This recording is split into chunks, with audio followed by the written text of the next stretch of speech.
Chapter 6 Unseen Danger. Kittering settled himself in the warm grass on the sunny hillside to watch Box Elder Valley below. The sound of an axe floated up through the still air, and though he could not see Slocum, the chopping told him that the homesteader was behind the trees at the side of the house. Smoke curled up through the foliage from the chimney. The air was heavy with the sweet smell of dried grass and the drowsy with the hum of insects. But Kittering, laying on his stomach, chin propped on fist, glowered down at the sun-bright foliage. He was in a sullen humor, a grouchiness occasioned by the empty feeling under his belt. A quail, which he had managed to knock over, had furnished a meager breakfast, but had left him hungrier than before. He thought angrily of the supplies on Patch's back, which were now safely at the Lazy Bar X. "Doggone it," he muttered to himself. "I'm going back there and collecting my horse and my pay.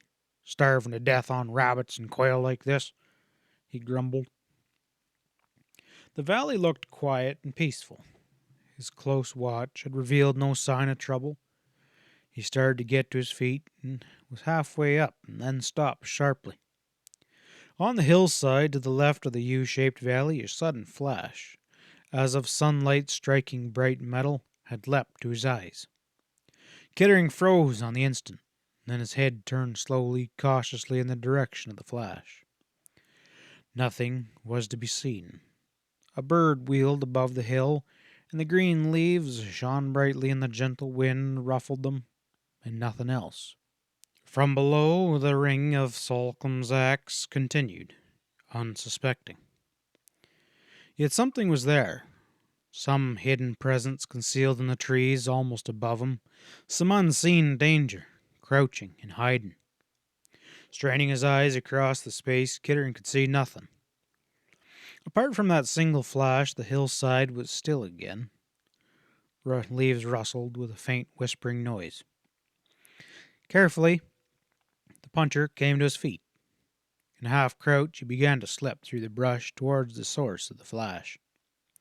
From trunk to trunk, taking every advantage of every bit of cover, he made his way carefully to keep from exposing himself for more than a second at a time. The valley still drowsed on peacefully, and the chopping continued. As he neared the spot from where the flash had come, Kittering began to go more cautiously. His gun was in his hand, his narrowed eyes darting rapidly on all sides, piercing into the shadows of the thickets. He stole forward, tense and alert for the least sign of movement in the woods ahead. Yet still nothing moved. A few steps further, and he had reached, as close as he could judge, the approximate spot where he had first seen the flash. The hillside was quiet, and there was no trace of human presence. Kittering felt the sharp tug of alarm at him.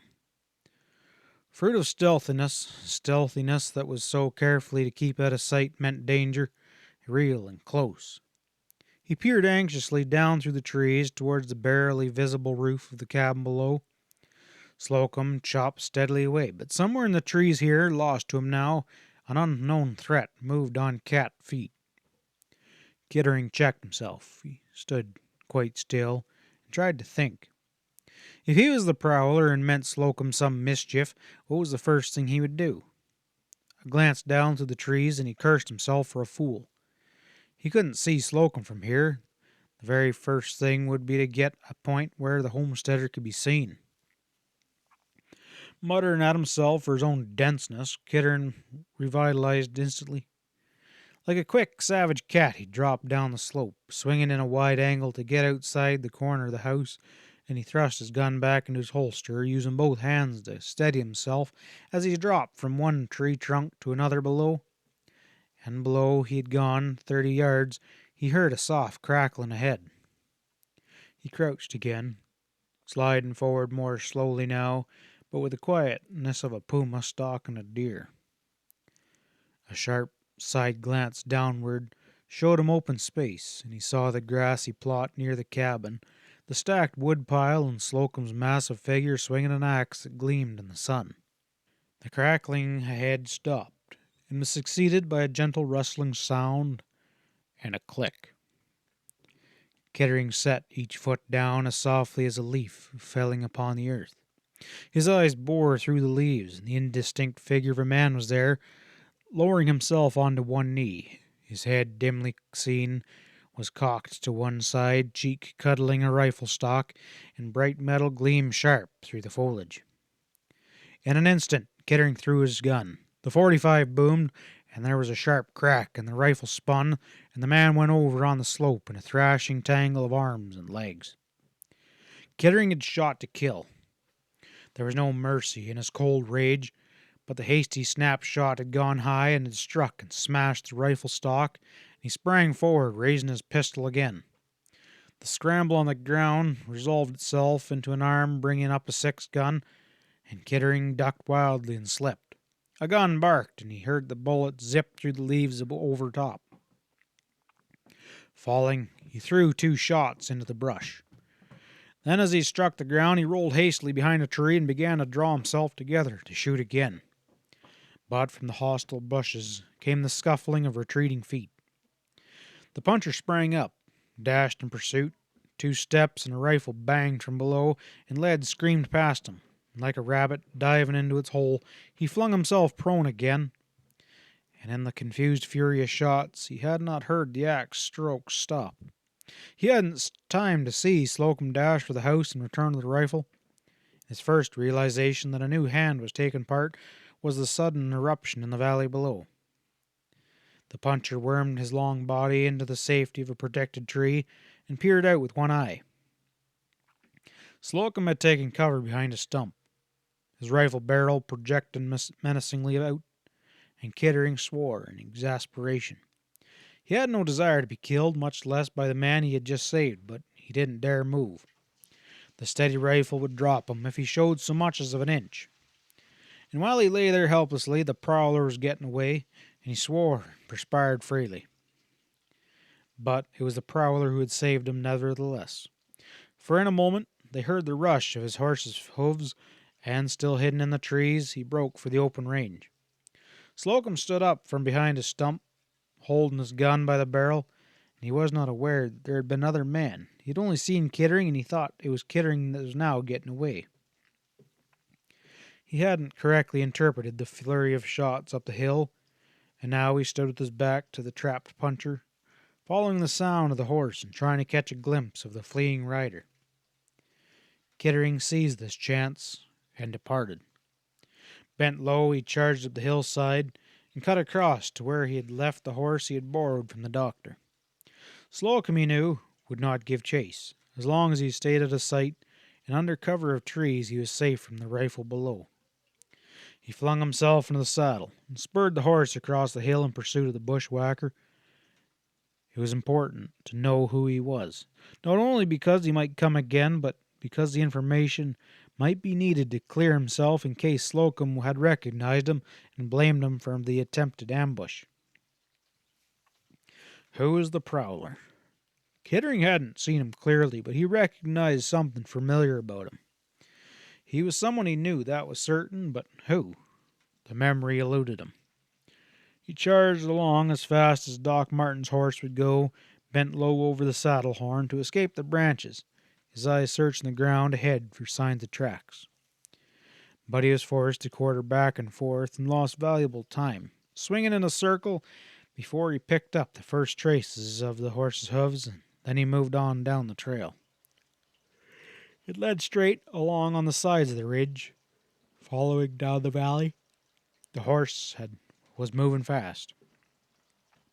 Kettering could see that, and there had been no attempt of hiding the trail. It looked like the trail of a badly scared man, putting every effort into his escape. Occasionally, as he plunged out of trees into a cleared space on the hill, Kettering could catch a full glimpse of the valley below, and on one of those occasions he saw a curious thing. A movement below, and a little back of him caught his eye, and in the instant flash of the scene before it wiped out by the trees, it was impressed upon him and into his mind like a photograph. Slocum was hurrying up the hillside, just below the cabin. He was heading towards a rocky outcropping about halfway up the hill, At the base of this ledge of stone, Kittering was sure he had seen a pile of freshly dug earth, and then the whole thing was gone. He had no time to puzzle over it now, but he made a quick note to come back and explore it out. Not that he wanted to pry into Slocum's affair, but any bit of additional information might help in solving this puzzle and wiping out the threat that hung over the Box Elder homestead. Far down the valley and out of sight of the cabin, the trail began to drop down into the side of the hill. It led down into a long slant and then vanished into Box Elder Creek. Kittering drew in his horse at the creek bank. His eyes searched the ground and the trees above him. Then he urged the horse along the creek, but more slowly and strung for instant action. The fleeing man was expected to be followed and had gotten a lead, and he was now trying to wipe out his trail. He might be ambushed any place along here, waiting for a pursuer to show up. A slight breeze had risen and murmured in the trees along the bank, and there was a vibrating tension in the air, a smell of some half-suspected danger that tightened Kittering's muscles. The horse stepped along cautiously while his rider, every sense alert, strained eyes and ears at the rustling foliage on both sides of the creek. He saw nothing, yet his presentiment of danger grew steadily stronger. It was not conscious thinking on his part, nor intuition, unless by intuition it meant that subconsciously observation which trained senses performed continuously and automatic. All of the puncher's experience and background was clamoring silently in the back of his mind that this here was a perfect setting for an ambush. The prowler seemed to be galloping wildly in any effort to escape, and he had lost his rifle. He might even be wounded. The snapshot that had smashed his rifle stock might have done considerable damage to his face with flying splinters. It was therefore a certainty that Kittering would plunge recklessly into pursuit, and it was that very certainty now that made him feel that the fleeing man would hole up and wait for him to come into pistol range and to stop the pursuit once and for all. So he yielded to the instinct of warning. He swung the horse away from the creek bank and began to climb the hillside again. If there was an ambush waiting, it'd be down there in the creek, and he intended to get above it. For several minutes he climbed steadily through the trees and then angling out and began moving down the valley. And from this elevated position he tried to watch the creek banks as the horse walked slowly along quietly.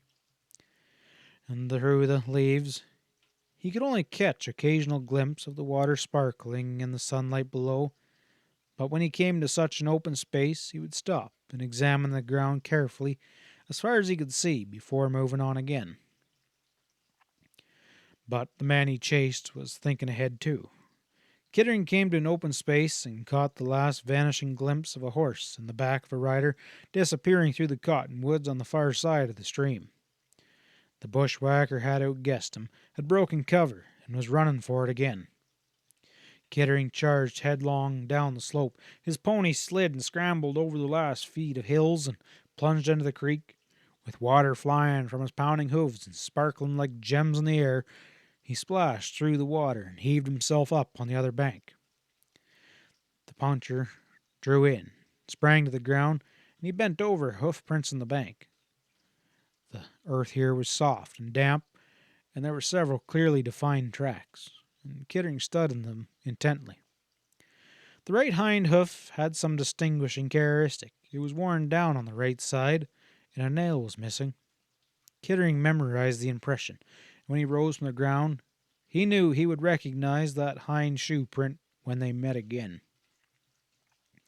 The trail that then led straight into the valley, but instead of going out of the regular pass which emptied into the plain, it climbed up over the hillside and then vanished onto a wide plateau of bare rock.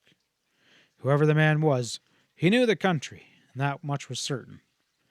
But Kittering swung confidently down from the rock onto the plain, sure to pick up the trail again. He passed through the last scrubby growth of brush into the open and drew in his horse. A shuffling line of cattle raised a dust cloud ahead, and they straggled out into a long, broken group, and Kittering knew that any tracks would be hopelessly buried under their hooves. End of chapter 6.